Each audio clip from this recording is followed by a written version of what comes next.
As the best-selling model in the compact luxury SUV segment, the Lexus NX may have been late to the party, but this model has grown to become Lexus's second best-selling model here in America. In fact, when the company introduced their all-new second generation, they really introduced a radical redesign, one of the biggest redesigns they've ever offered in their 30-plus year existence. With this new generation, we saw an all-new platform, all-new styling, all-new electrified powertrains, including Lexus's first ever plug-in hybrid, and an all-new interior with a modern infotainment system that finally brought them into the 21st century. Now, of course, over the years, the NX has continued to gain in popularity, but with so many updated models coming into the compact luxury space for 2026, Lexus is making some changes. And this week, as you can see, we are testing out the latest model. This right here is a 2026 NX 350h F Sport. It's the first time Lexus is offering their bread and butter hybrid powertrain with their F Sport handling package. And the big question I went answered, has Lexus made enough changes to their bread and butter compact luxury SUV to keep consumers interested? Stay tuned to find out.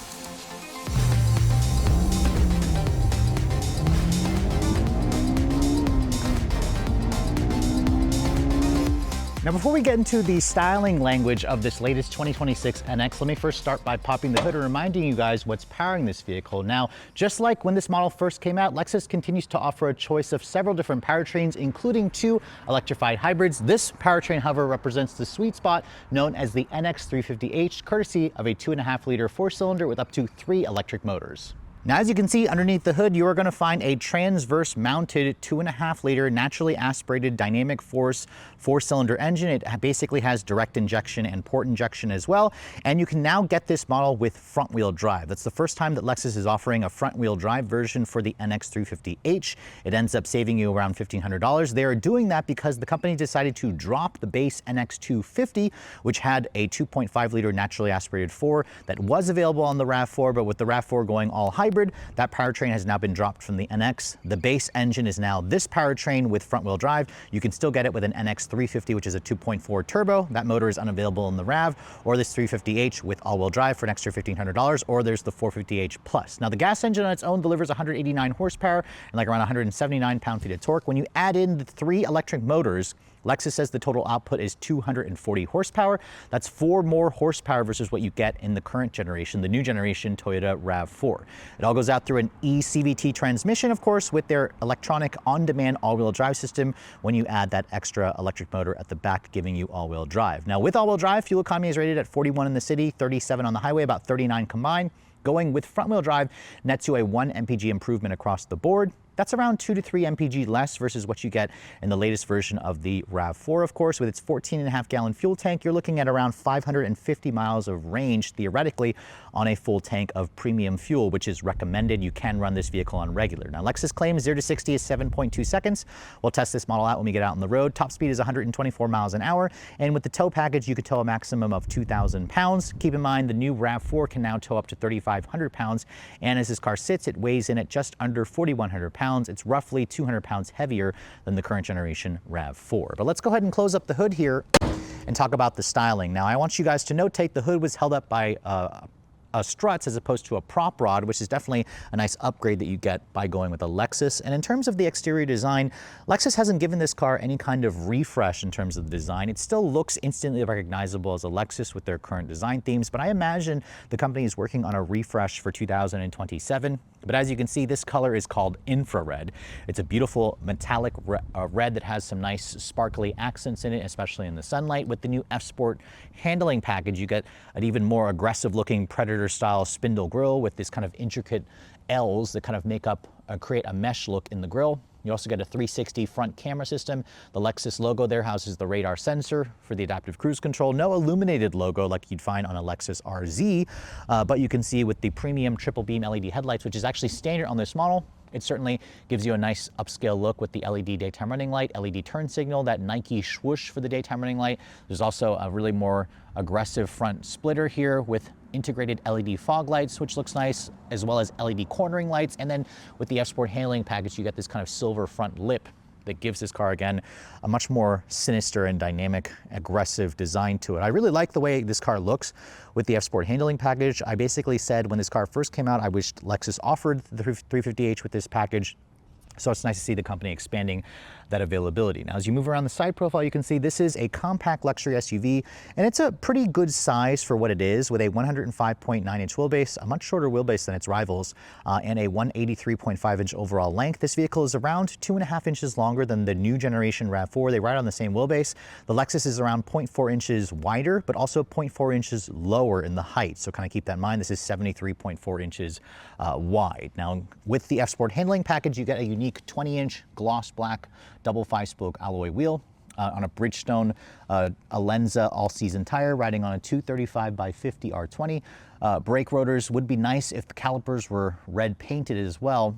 But you have all disc brakes, and with this model, you also get their adaptive variable suspension, just under 8 inches of ground clearance. I also love the full paint finish that you get here along the wheel arch trim. That feature is exclusive to the F-Sport models, along with this gloss black painted side mirror. They're power folding. You have a 360 camera, integrated turn signals. And then for an extra charge, you can get a panoramic sunroof for $500. A standard sunroof is included.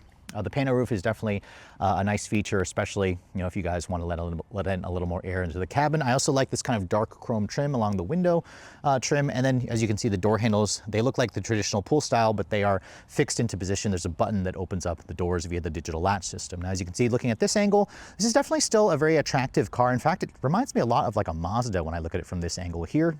But as you move over into the rear of the vehicle, you can see this is the first Lexus model to introduce their Blade LED taillight design, and it also was the first Lexus model to boldly spell out Lexus at the back. You can see the taillights, full LED.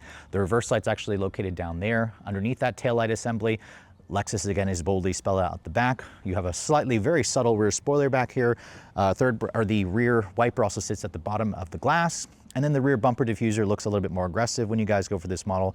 There's no F-Sport badging here, just NX350H with all-wheel drive. The only F-Sport badge was located on the fender over there, which I forgot to show you. But in terms of the cargo capacity, you can see a power liftgate is included on this trim. It's also hands-free.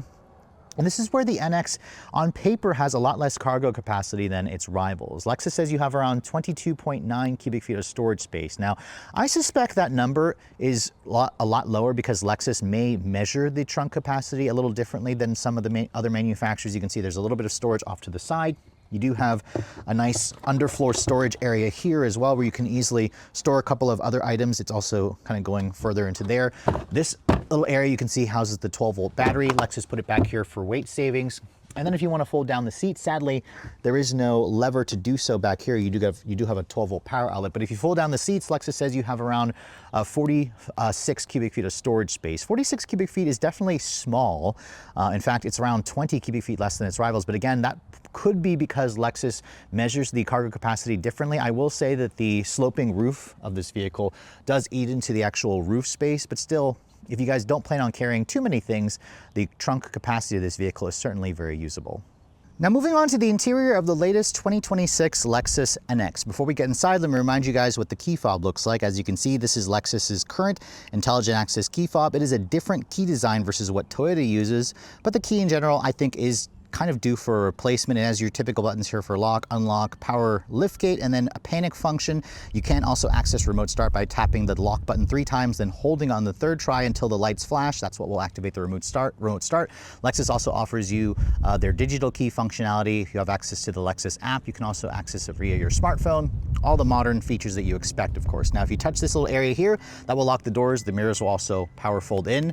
If you want to unlock the doors, just touch the back of the door handle and then push this little pressure pad. This handle itself doesn't actually move, and that's how you open up the door. It has their new digital latch system, which was first introduced on this car in 2021. Now, as you can see, my test car has a classic color combination. Not my first choice, but this black Nulux interior certainly looks good with the red exterior. I would like to see Lexus offer a brown Nulux or a white Nulux with the F-Sport model, but you can also get it with their circuit red leather, although the red on red would definitely be a little bit too much for me.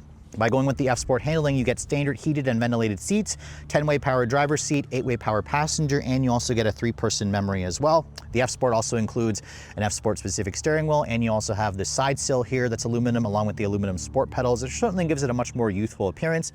You have a soft touch injection molded plastic up here with some actual stitching and new Lux down here where it's nice and padded. This is kind of like a dark aluminum trim. And then my test car for an extra $1,000 has the Mark Levinson 17 speaker sound system, which sounds pretty good if you guys are an audiophile. I highly recommend it. It's a nice upgrade over the 10 speaker unit. And you can see the window controls have that typical high quality Lexus feel with which kind of has like a chrome bronze color to it. And you also have power folding mirrors. Down here it is hard touch plastic with additional storage, but in general, it makes a good first impression. I just would like to see more color in this interior. Now, sitting inside with around 8 inches of ground clearance, you have a nice easy step in height. As I shut the door continues to have a pretty solid sounding thunk. And once you're in here, you can see it's pretty familiar with other Lexus models. Now, starting it up, the start stop button is located high on the dash, which I like. Push that, you can see it has the traditional Lexus chime, and unfortunately, it still has the older driver infotainment or driver information display. So that I believe is an 8-inch display. Lexus has a new display that's 12.3 inches in like the RX or the TX, for example. I find it annoying that Lexus hasn't updated that for 2026. I imagine that's coming whenever they refresh the car. You can change the way that display looks slightly when you adjust the drive modes. You can see it gives you a tack when you go into Sport. Sport Plus gives you a top-mounted tack, and then there's also Eco, which will basically just make it blue, and it'll just say Eco in the dash, and then that's the normal look. So that display is starting to look a little bit dated, and it contrasts with the center display, which is 14 inches. This is the upgraded display. The standard size is 9.8, which is technically an inch smaller than the standard screen in the RAV4, but this screen is an inch bigger than the largest display in the RAV4, and it has GPS built in. That's a cloud-based navigation, has wireless Apple CarPlay and Android Auto. This is kind of your home area here where it doesn't, this little area is where you can access the native function, and you can also go into your settings there. In general, it's quick and snappy, easy to use. And you also have 2 dials here for the dual zone climate. It's interesting because this screen was exclusive to Lexus for a while, but now Toyota and Subaru even use it in their EVs. So that's kind of interesting to see, but it's still a pretty good size, especially considering this has been out for a few years. My test car also has a head-up display that's optional. The upper portion of the dash has a soft touch injection molded plastic. It is pretty squishy, which is nice. It's actually squishier than the soft touch that's on the upper portion of the door panels. You also have some more new Lux and contrast stitching here. And then when you guys go for the premium trims and up, you'll get the power tilt telescoping wheel. That's an upscale feature you won't find in a RAV. The F-Sport models include paddle shifters mounted to the wheel as well, along with the F-Sport badging there. The wheel is also heated, which is a nice touch. It's pretty easy to get a comfortable driving position in this vehicle. Now, traditional air vents, which is nice. You have a 360 camera. That's part of an optional package or a la carte package, which that's the useless full 360 perimeter scan. If I put the vehicle into reverse, there's your backup camera, your trajectory, top mounted view, distance markers, parking sensors front and rear. So all that stuff, and the quality and resolution is about what you'd expect, which is nice. Wireless phone charging pad here, and if you slide that open, you can see there's 2 USB-Cs, which is a great feature. Another 2 more here, some additional storage here. The wireless phone charging pad is grippy, but it tends to overheat my phone, I noticed, and it also didn't reliably charge, which I found to be annoying. There is an annoying amount of piano black plastic here, which hasn't really been changed. The NX is one of the few Lexus models that continues to have a traditional drive mode selector as opposed to it being in the screen, so I really like that. Your gear shifter here is electronic for the eCVT. You also have your stability control switch here. This is like a trail mode for the settings, along with an EV mode. Decent sized cup holders. I like how this is not piano black, but this right here is, and you can easily see the dust and scratches there. This is a nice padded center console. If I open that up, you can see pretty deep storage area as well, which is nice. You can also open it up in 2 different ways. The seats are also comfortable and supportive. They are heated and ventilated, which is a nice touch, although the heat and ventilation's in the screen. There's an auto setting as well. And the glove box you can see is damped and lined with felt. It's a pretty good size. Build quality and material quality also feel high, although again, there's no real wood or squishy leather on the upper dash, but for the most part, the seats are comfortable, fit and finish is good, and there are no squeaks and rattles in this interior. But let's go ahead and hop into the back seat area of the NX. This is where this model is going to give up some space compared to its rivals. Now, first of all, material quality is slightly padded back here as well. Padded, really padded right here where you'd rest your elbows. You still have that aluminum trim and it's hard touch plastic here. These seats do give you a recline function. You can recline it slightly, as you can see, or you can fold it down, and it creates a near flat float floor, which is nice. But in general, these seats offer around 36 inches of legroom, which is around 1.8 inches less versus the RAV4 that's on this similar architecture. Now, as I get inside, close the door, you can see this is basically my driving position. There is a good amount of space for the average size adult back here. You can see the floor is not completely flat. You do have rear seat air vents and 2 USB-Cs and a 12 volt. My test car is missing for an extra $1,000 the heated rear seats, which also include a power recline function for the rear seats. That really should be standard at this price point, I think. You have 2 storage cubbies here, which is nice. And you can see there's an armrest that folds down, gives you 2 cup holders. I can get back here across my legs and get pretty comfortable. And then, as you can see, the panoramic sunroof comes all the way into the back. There's a big black bar here that intrudes on your visibility out here, but with the shade, it's nice. You can also open up the sunroof and let in some air and some more additional light. You can see the headroom space. I have a solid maybe 3 inches of additional clearance, so it's not the most, but it's also not too bad. But just keep in mind, some competitors do offer more backseat space, but in general, I think families that have shorter kids or you don't really plan to put too many tall friends back here, this should suffice for most people, and it's still a relatively practical backseat. I just wish it had heated back seats as standard, especially at this price point. So the Lexus NX has been the best-selling compact luxury SUV in America for quite a few years. This thing outsold its peers like the BMW X3, Mercedes-Benz GLC, Audi Q5, Acura RDX, Genesis GV70. This is, again, the most popular compact luxury SUV nameplate in the States. So now that we're driving the 2026 model, it's been about 2 years since we had one to test for you guys for a full week. I expect Lexus to basically give us a fully revised version of the NX sometime for 2027, especially since we now have an all-new version of the RAV4. A revised NX is pretty much, going to be following up that vehicle the following year usually. But this model that we're driving is the NX 350h. So this is the hybrid version of the vehicle. And Lexus just introduced a front drive version of this vehicle. Now, obviously, we are driving the all-wheel drive variant of this car. The all-wheel drive version of this car is an extra $1,500, and I imagine that's what most people are going to choose when they go for an NX. You buy an SUV like this, you're going to want to get it with all-wheel drive, of course, which means you're going to get a separate electric motor at the rear, giving this vehicle up to 240 horsepower total. That's 4 more horsepower versus the new Toyota RAV4, which I haven't had a chance to test out for a full week yet. I just did a first drive of the vehicle around 6 months ago, but 240 horsepower is going to be strong enough for most people. Keep in mind the NX 350 with its turbo engine has more horsepower, but probably less torque, although they don't rate the torque figure of this hybrid setup. This is, regardless, the middle powertrain option in the NX family. So let's go ahead and see what we can get 0 to 60 wise. Being that this is the new F Sport handling model, we have the drive mode selector in Sport Plus, which puts the dampers in Sport along with the transmission. We'll go ahead and we'll brake torque it. Spun the tires out in the front just a smidge, but not the most pleasant sound, but we just got 0 to 60 in 6.6 seconds. 6.6 is actually pretty good. The last NX 350h that we tested was a luxury trim, and that did it in 6.8 seconds. So 6.6 is actually a pretty decent time, considering, again, this is only offering 240 horsepower on paper.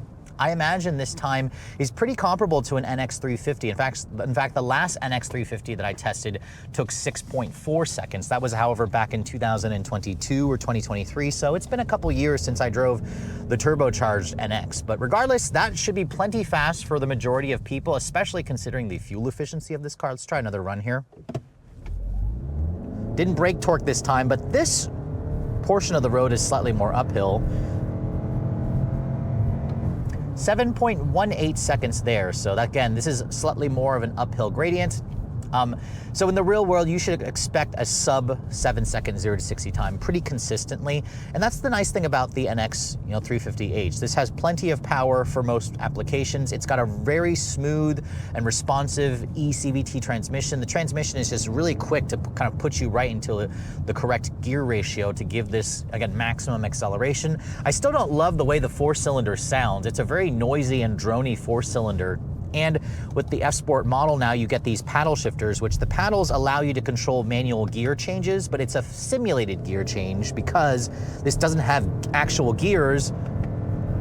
But if you don't pull the paddle very long, it actually will divert back to an automatic setting. But when you have it in automatic mode, again, these are just mostly for gimmick. There are the fake ratios that this car offers don't really convince me into believing that this actually has gears to play around with. But for the most part, this is a really nice drivetrain to where once you get past the slightly noisy 4-cylinder, it's a very seamless transition. This car will switch very easily between gas and electric mode, and when you come to a stop or when you slow down, it'll actually shut the engine off, and then it'll drive on pure electric power alone for very short distances. at very light throttle applications, because remember the battery pack is very, very small. This is not like a plug-in hybrid like the 450h Plus, so kind of keep that in mind. That's the one you're going to want if you want the best acceleration, even more electric-only range. The all-wheel drive system in this vehicle can actually spin the tires out, but mostly you're feeling the front wheels slip because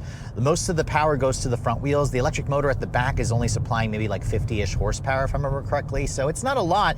It's a separate E-axle, but it's, again, not as powerful as the E-axle you get in like an RX 500h F Sport, for example. You can't get the turbo 2.4 hybrid powertrain in the NX, which makes sense. This is, again, a smaller, more entry-level vehicle for Lexus. Let's try another run here on level road.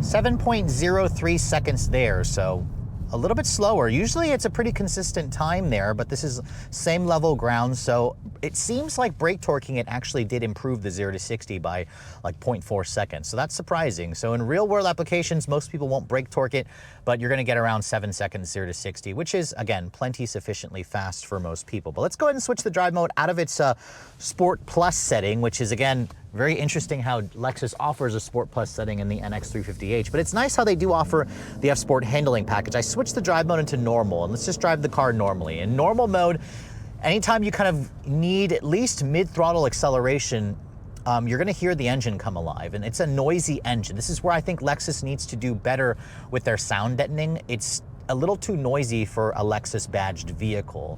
Now, when you are driving the car in a more conservative manner, it is quieter, it is smoother there. It's just, anytime the engine, it sounds like it goes above like 3,000 RPM, it just gets a little noisy. And you can get a tach, so it's actually anytime you go above 4,000 RPM, that's where the engine gets a little too noisy for my taste. Again, there is a tach when you switch it into its Sport or Sport Plus setting, which is kind of nice to have. It does have some level of regen braking, although it doesn't offer any kind of one-pedal drive. These pedals don't control any kind of regen braking. There is a sport mode here in the transmission as well, which just makes it even louder, but it makes it a little bit more responsive there. The seats are very comfortable and supportive. I love the F-Sport New Lux seats here with their more aggressive side bolstering. The padding is still very comfortable and cushy. So on longer trips, you can still get very comfortable in this car, but on, your favorite back roads, the NX will hold its own. That's the thing, is with the F-Sport handling package, the steering in this car got a little bit quicker and sharper. The dampers are also now adaptive variable suspension, so when you have it in its normal setting, it's a little bit more soft. When you put it into Sport Plus, I don't really know if I notice a difference too much. That's the thing about this car, is even in Sport Plus, the ride is still surprisingly comfortable, and that's a good thing. It doesn't beat you up with a harsh ride, even though we're on bigger 20-inch alloy wheels. And then once you get past the engine noise, there is very little road and wind noise in this car. It's less versus the previous generation RAV4. Again, I haven't had a chance to drive the new generation RAV4 for a full week yet to test, but I can say that this is definitely quieter than the previous gen RAV, and it's just the engine noise that kind of makes things a little bit less pleasant. But again, that could be fixed if you guys go for the turbo NX or the plug-in hybrid where you can drive it on pure electric power alone. There wasn't a single squeak and rattle in this interior. Everything feels really tightly put together. It feels really well made. It's a Lexus. That's what you expect when you buy a Lexus branded vehicle. And then let's go ahead and talk about the fuel efficiency, because this model is rated at 41 in the city, 37 on the highway, about 39 combined. It is 1 mpg less versus the front wheel drive version. And compared to a RAV, it's around 2 to 3 mpg less in the combined rating. Now, in my week's worth of testing, I averaged around 32 mpg on the highway, which isn't great. It's a lot less than the 38, but on the city, it did around 39 mpg, which in the city, this is where Toyota and Lexus's hybrid system is way more efficient. It has that 14.5-gallon fuel tank. You should be able to do over 500 miles of range, but I got around 400 in my real-world testing. That reflects, again, mostly highway driving, where it was in the low 30 mpg number. That's not wonderful, but I imagine the wheels and tires on this model are probably dragging the efficiency down, but I tend to drive with a heavier foot. But in the city, it really shined and showed me a much more efficient number that I think is what most people are going to be getting in the real world anyways. Visibility out of this car is also good. I can see out of the front and the side and the rear easily. I love the digital camera rearview mirror. Without it, though, you can still see a pretty good amount behind you. The headrest does block your view a little bit, but that is a great feature to have. And I love how this F-Sport handling model basically gives you all the luxury features that you could want. The infotainment system, you can see, isn't really changed. It's still their 14-inch head unit here with wireless Apple CarPlay and Android Auto. You can expand the CarPlay, as you can see, to get rid of the little Lexus portion there, a little sidebar. But This, to me, is a bigger screen than the RAV, about an inch bigger, but the base screen in the Lexus is now an inch smaller than the base screen in the RAV. So I'll be curious. I imagine Lexus may get rid of the 9.8-inch base screen when they refresh this car, but in general, you know, with the head-up display, that instrument panel, which is definitely starting to look dated, that's what Lexus needs to upgrade, is give us a full digital cluster. There is still plenty of differences with the NX to make you consider getting this over a RAV4, but until I test out the RAV4, the new RAV4 for a full week, it's hard for me to say whether this is worth the extra price, because this is still a pretty hefty $10,000 to $15,000 price premium over a fully loaded RAV4. Now, with just under 77,000 units sold in America last year, Lexus actually had their best sales year ever for the NX in 2025, which doesn't surprise me. This is still an incredibly well-rounded vehicle. It also remains the only vehicle in the class that offers a conventional full hybrid vehicle. In addition to offering a plug-in hybrid, you'll find a plug-in hybrid in so many of its other rivals, but if you want a normal conventional hybrid, that's what makes the NX so appealing. And after spending a full week with the latest 350h with the F-Sport handling package, it's clear that Lexus is trying to basically extend the appeal of this model to enthusiasts, because the ride and handling dynamics have been improved, especially with the adaptive variable suspension. The aesthetic of this vehicle looks a lot more youthful. It looks really good in this infrared with the F-Sport handling package, the big gloss black 20-inch alloy wheels. And the interior in its all black design isn't my favorite. I'm kind of hoping Lexus will offer like a brown interior with the F-Sport handling package at some point.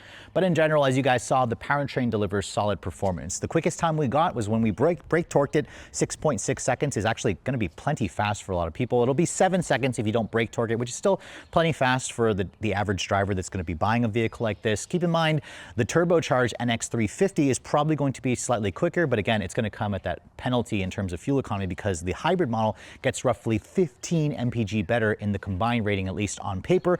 And with us averaging around 38 miles to the gallon in the pure city driving, or mostly city driving, that is a very impressive number. Although the range that we got for this car wasn't as good as what Lexus claims at over 500 miles. We got around 400 miles. The ride is also comfortable, and the seats are supportive and very cushy. It's easy to basically take this vehicle on a long drive, but also drive the vehicle in urban environments because it's a nice small size, so it's not difficult to park or see out of.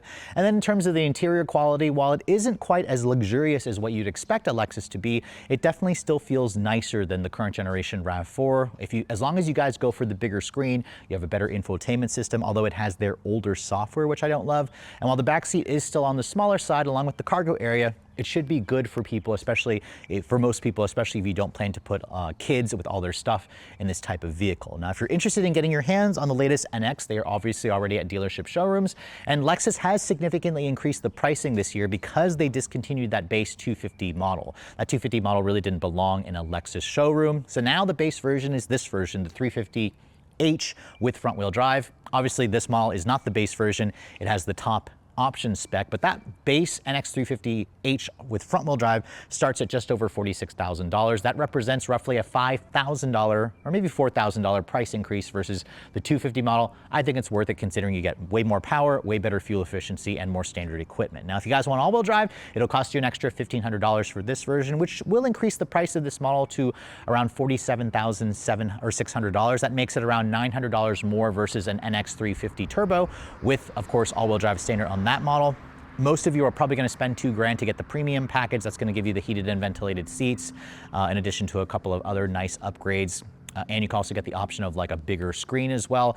The F-Sport handling package, however, adds a lot more features, including some features from the luxury trim, starting at around $56,000 with options. My test car here, stickers for around $59,000. Just under $60,000 for this model is definitely expensive. The last luxury trim that I tested 2 years ago was around $55,000. So in general, Lexus is charging around $2,500 extra from the luxury package to go to the F-Sport handling package, which could be worth it if you guys really want the adaptive dampers, the better looking aesthetics on the outside, the improved handling, of course. But keep in mind, a RAV4 XSE, a fully loaded version, is around $45,000.